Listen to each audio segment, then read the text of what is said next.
ایک بڑی اہم بات یہ بھی ہے، اللہ رب الجلال نے جوانی کی عبادات کا تذکرہ کیا، جوانی کی عبادات کو پسند فرمایا عابد بھائی، لیکن پھر ہوتا یہ ہے کہ لوگوں کی جانب سے سوال یہ آتا ہے کہ جب آپ بوڑھے ہوتے ہیں، مشقت کرتے ہیں، محنت کرتے ہیں، ایک بوڑھا شخص ہے، اس کو نماز پڑھنے میں دقت کا سامنا کرنا پڑتا ہے، پریشانی کا سامنا کرنا پڑتا ہے، لیکن وہ پڑھتا ہے.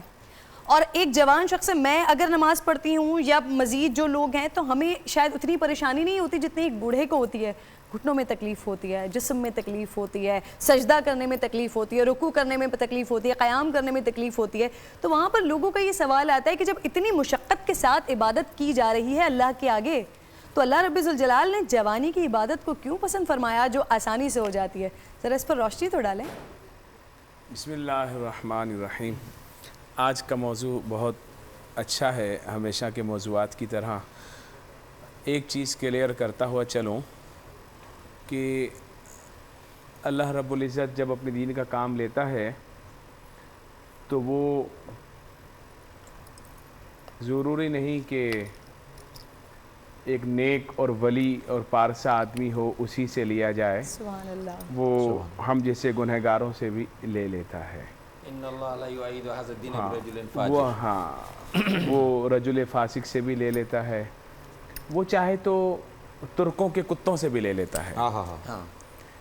جب ترک اکٹھے ہوئے اور انہوں نے کہا کہ کون سا مذہب اختیار کریں تو عیسائی پادری کو بلایا گیا. تو عیسائی پادری نے آ کے خطاب کیا بادشاہ کے تخت کے ساتھ. تو اس نے ہمارے آقا و مولا مدینے والے مصطفیٰ صلی اللہ تعالی علیہ وسلم فدا ہو ابی و امی کی شان میں توہین کی. تو بادشاہ کا جو کتا تھا نا، بادشاہ کے جو کتے ہوتے ہیں کتوں کے بادشاہ ہوتے ہیں، بڑے ٹرینڈ ہوتے ہیں. بہت خوب، بڑی گہری بات کہہ دی آپ نے. تو کلام الملوک ملوک الکلام. ہاں تو وہ کتے بھی جو ہے نا وہ انہوں نے بڑے یہ بولتے ہیں اس کو کتا بھی نہ بولو، ان کے بھی نام رکھے ہوتے ہیں. بڑے ان کے ڈاکومنٹس بنے ہوتے ہیں، کاغذات ہوتے ہیں. میں نے سنا کوئی لاکھوں روپے کے پاسپورٹ بنتے ہیں ان کے، بھائی ٹریولنگ ہوتی ہے باقاعدہ، ان کے پاسپورٹ بنتے ہیں، ٹریولنگ ہوتی ہے. اچھا تو وہ بڑا ٹرینڈ کتا تھا. تو اب لیکن کتا ہو یا کوئی بھی مخلوق ہو وہ مدینے والے مصطفیٰ صلی اللہ علیہ وسلم کو جانتی ہے. بے شک بے شک. اس کتے نے جو آرام کرا تھا ایک دم کھڑا ہوا اور غرانا شروع کیا. تو بادشاہ نے اس کو روک دیا کہ تو کوئی ایسی بات کر رہا ہے جس سے میرا کتا غصے میں آ رہا ہے. گئے کتا جانور ہے. پھر سیٹ کیا کتے کو اور کتا پھر بیٹھ گیا. اس نے پھر جب عیسائی پادری نے بات شروع کی تو ہمارے آقا صلی اللہ علیہ وسلم کی شان میں پھر توہین کی. اس بار جب کتا کھڑا ہوا تو اس نے اپنی زنجیر توڑی اور اس کے اوپر حملہ آور ہوا اور اس کا نرغرہ ہی چیر کے رکھ دیا. تو بادشاہ نے بولا کہ یہ بات کیا کر رہا تھا جب اس کو مارا؟ تو بتایا بھائی یہ مسلمانوں کے نبی صلی اللہ علیہ وسلم کی شان میں توہین کر رہا تھا. بولا پھر مسلمان کو بلا کے لے آؤ. تو مسلمان عالم کو بلایا گیا. تو اس وقت 40,000 ترک اس مسلمان عالم کے ہاتھ میں مسلمان ہوئے تھے. سبحان اللہ سبحان اللہ سبحان اللہ. تو اب میں خود یہ بات کیوں کی؟ میں نے یہ بات اس لیے کی کہ رمضان میں جیسے شروع ہوتا ہے تو وہ جو سارا سال گانے باجے ڈرامے ڈانس فنکاریاں اور نہ جانے کہ کس کس غلاظتوں میں پڑے ہوتے ہیں، وہ آگے کمنٹس کرتے ہیں کہ اب ہم سکھائیں گے دین، اب آپ دین ہم سے سیکھیں گے. کلمہ پڑھنا آتا نہیں ہے اور دین سکھائیں گے. تو وہ رمضان میں بنے ہوتے ہیں اسکالر اور مفتی اور جو فنکارائیں ہوتی ہیں، جو جس طرح ہماری بہن جو ہے وہ ہم نے دیکھا کہ جس طرح یہ علماء قرآن کی آیتیں پڑھ رہے ہوتے ہیں اس طرح یہ بھی پڑھ رہی ہوتی ہیں. اس کو بھی اور ہمارے سامنے دوپٹہ پہن کے بیٹھتی ہے. بلکہ میں نے تو اس کو دعوت دی کہ اللہ رب العزت آپ کو اس کاف کی بھی توفیق دے. انہوں نے مجھ سے وعدہ بھی فرمایا ہے کہ وہ بھی تو. لیکن ہم باقی جگہوں پر دیکھتے ہیں تو وہ لوگ، اور جس طرح آپ نے ابھی تک ہمارے سامنے کوئی ایسی بات کی نہیں جس میں یہ تاثر ہو کہ آپ سکھانے کے لیے بیٹھے ہوئے ہیں. درست آپ دین سکھا رہے ہیں. آپ ہمیشہ قرآن کی آیت بھی پڑھتے ہیں، حدیث بھی پڑھتے ہیں، تو سوال علماء سے کرتے ہیں بے شک کہ یہ درست ہے یا نہیں. اس میں اور یہی ادب ہے اور یہی کام ہے. بے شک. لیکن ہم دیکھتے ہیں کہ بقیہ ٹی وی چینلز پر وہ سارا ٹھیکہ دین سکھانے کا جو ہے نا وہ سمجھتے ہیں کہ ہمارے اوپر ہے. اور وہ پھر اتنے گراؤنڈ سے باہر شاٹ کھیل رہے ہوتے ہیں کہ جیسے صبح اٹھے گا تو مسلمان ہوگا، شام کو سوئے گا تو کافر ہوگا، حدیث پاک میں ہے، تو پتہ بھی نہیں چلتا منہ سے کیا کیا باتیں نکل رہی ہوتی ہیں۔ تو ان باتوں سے ہم اللہ کی پناہ چاہتے ہیں، اور ہر کسی کو اپنا کام کرنا چاہیے۔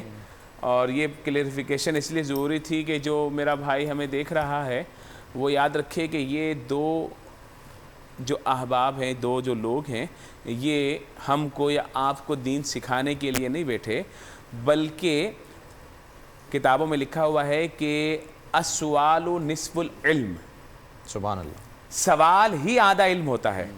تو یہ ہماری مشاورت سے، اور پھر جو ان کو اللہ نے علم دیا ہے اس حوالے سے یہ ہم سے سوال کرتے ہیں، اور پھر ان کے سوال سے وہ جواب کے ساتھ دلائل کے دریچے کھلتے ہیں جس سے قوم کو فائدہ ہوتا ہے۔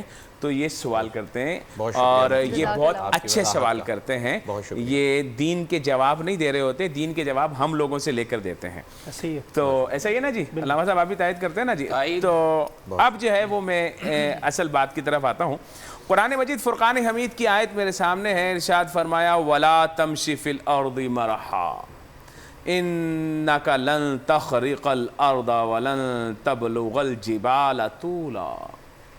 میرا اللہ فرماتا ہے، ترجمہ کنز الایمان ہے، اور زمین میں اتراتا نہ چل، بے شک تو ہرگز زمین نہ چیر ڈالے گا بے شک، اور نہ ہی بلندی میں پہاڑوں کو پہنچ جائے گا، تیری اوقات یہ ہے۔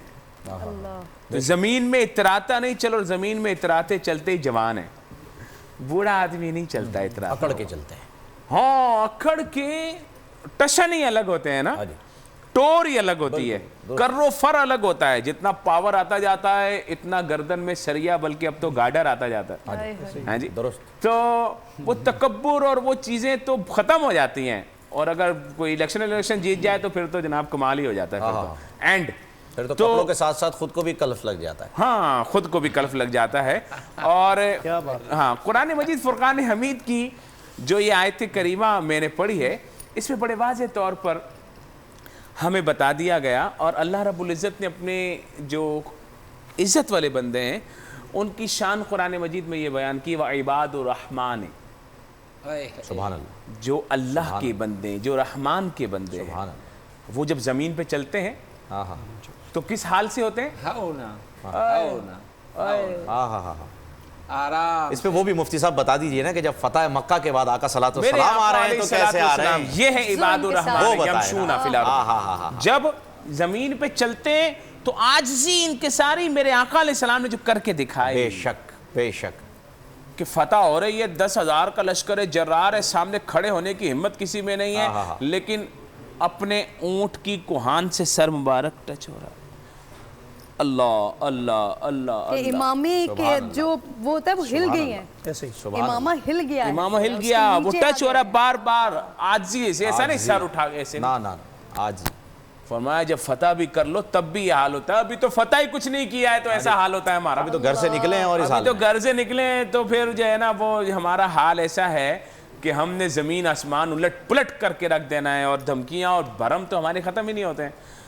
تو یہ ہمارے جو اسٹائل ہیں وہ اللہ تعالیٰ کو سخت ناپسند ہے۔ بے شک، تو احادیث میں کیا آیا کہ ان اللہ یحب الشاب التائب، اللہ رب العزت جوان جو توبہ کرنے والا ہوتا ہے اس کو بہت محبوب رکھتا ہے، اور جو جوانی کی توبہ ہے اس کے بارے میں ارشاد فرمایا کہ جوانی کے سجدے کو وہ فضیلت ہے بڑھاپے کے سجدے پر جو مرسلین کو انبیاء پر ہے، اللہ، اور فرمایا کہ جو جوان عبادت کرتا ہے اللہ تعالیٰ اسے 70 صدیقوں کا ثواب عطا فرماتا ہے، اور صدیق وہ نبیوں کے بعد جو مرتبہ ہے، انبیاء علیہ السلام کے بعد جو مرتبہ ہے وہ صدیقوں کا ہے، صدیقین کا ہے، وہ والا ثواب اس جوان کو عطا فرماتا ہے جو جوان اللہ کی بارگاہ میں گڑ گڑاتا ہے، اللہ کی بارگاہ میں آنسو بہاتا ہے، اللہ کی بارگاہ میں عبادت کرتا ہے۔ ایک مرتبہ میرے آقا علیہ السلام جب ہوتے ہیں، اماں عائشہ صدیقہ رضی اللہ تعالیٰ عنہ کی باری تھی، تشریف لے گئے تو کہا عائشہ اگر اجازت دو تو میں کچھ اللہ کی عبادت کر لوں. کہا میرے سرتاج مجھے تو بہت خوشی ہوگی کہ آپ میرے بجائے اللہ رب العزت کے اور قریب ہو جائیں. تو ایک کونے میں مصلی بچھایا اور پھر عاجزی انکساری جب شروع کی تو اماں عائشہ صدیقہ رضی اللہ عنہ فرماتی ہیں ہچکیاں بند گئیں. اللہ روتے تھے اللہ اور تلاوت کرتے جاتے تھے یہاں تک کہ حضرت بلال حبشی کی آمد ہو گئی. رات ہی گزر گئی, صبح اذان فجر کا وقت ہو ٹائم ہے. گیا. ہاں اللہ تو بلال حبشی آیا, یا رسول اللہ صلی اللہ علیہ وسلم آپ کے صدقے میں تو سب کچھ بنا, آپ کے صدقے میں ہماری بخشش ہوگی, آپ کے صدقے میں جنتیں, یہ کیا معاملہ ہے؟ فرمایا کیا میں اللہ کا شکر گزار بندہ نہ بن جاؤں؟ کیا میں اللہ کا شکر گزار بندہ نہ بن جاؤں؟ تو آج ہم کہاں کھڑے ہوئے ہیں؟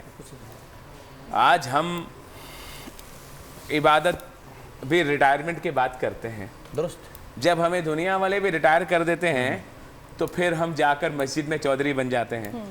پھر جب بچے ہماری نہیں سنتے تو ہم مسجد میں آ کے شور کرتے ہیں, امام اور مؤذن پہ شور کرتے ہیں. جب گھر میں کوئی نہیں سنتا تو ادھر اور ایک بڑا خاص قسم کا, میں نے بھی نوٹ کیا ہے, آپ نے بھی نوٹ اور کیا ایک ہے. بڑا خاص قسم کا عابد بھائی جملہ آتا ہے کہ بھائی اب تو اللہ اللہ کرنے کی عمر ہے, اور آپ نے جو بات کی نا کرو فر کی, وہ تکبر کی, وہ سر اٹھا کے چلنے کی, تو ایک دنیا میں ایک مقام ہے ناظرین کہ جہاں پر اللہ رب الجلال خود فرماتا ہے کہ وہاں پر اپنے شانے چوڑے کر کے کرو فر کے ساتھ سر اٹھا کر اس جگہ کا طواف کیا جائے, کہ جب آپ حجر اسود سے مقام ابراہیم تک جاتے ہیں تو عابد بھائی اس کے لیے اسی طرح کی ہے نا کہ آپ اپنے شانے چوڑے کر کے سر کو اٹھا کے اور پھر اللہ رب الجلال کے لیے طواف کیا جائے. اس کے علاوہ عجز و انکساری ہی مالک, اور وہ بھی کیوں ہے, وہ علامہ صاحب آپ کو بتائیں گے وہ کیوں ہے. جب کافروں نے یہ بولا کہ اب تو یہ ختم ہو گئے, میں نے اسی لیے اشارہ کیا, پرنور سحر اور ذکر خدا نبیوں کی مدح سرائی. پیغام سنا اے باد صبا پرکیف صاحب آئی. پوشیدہ ہے ایمان کی راہ اللہ کی کتاب مقدس میں.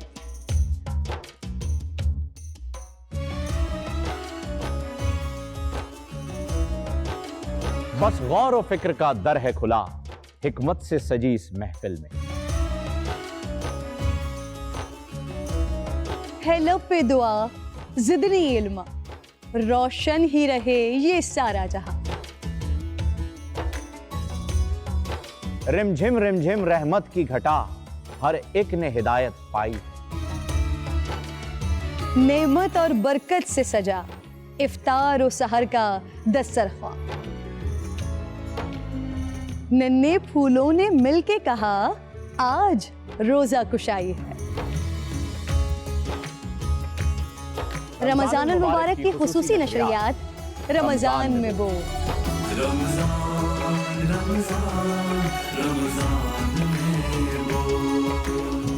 رمضان المبارک کی خصوصی نشریات رمضان میں بول, فہیم خان اور کرن ناز کے ساتھ روزانہ صبح 3 بجے سحر ٹرانسمیشن اور شام 5:30 بجے افطار ٹرانسمیشن, صرف بول انٹرٹینمنٹ پر.